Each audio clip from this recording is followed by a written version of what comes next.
دنیا میں موجود ہر جانور کچھ ایسی وجوہات کی بنا پر سب کی توجہ حاصل کر لیتے ہیں جو کہ عام طور پر اکثر لوگوں کو اچھی نہیں لگتی۔ کتا یوں ہی نہیں بھونکتا، کچھ ایسی وجوہات ہیں جن کی بنا پر وہ بھونکتا ہے۔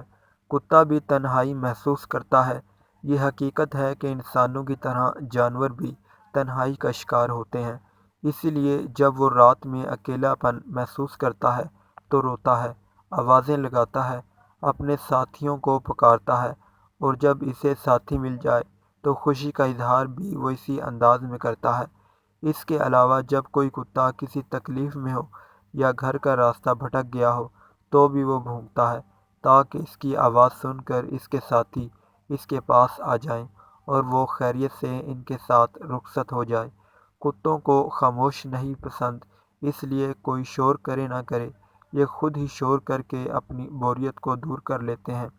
یہ سب بناوٹی باتیں نہیں، بلکہ قدرت نے انسانوں جیسا دل اور شرارتی دماغ جانوروں کو بھی عطا کیا ہے تاکہ یہ بھی اپنی زندگی کھیل کود کر گزاریں۔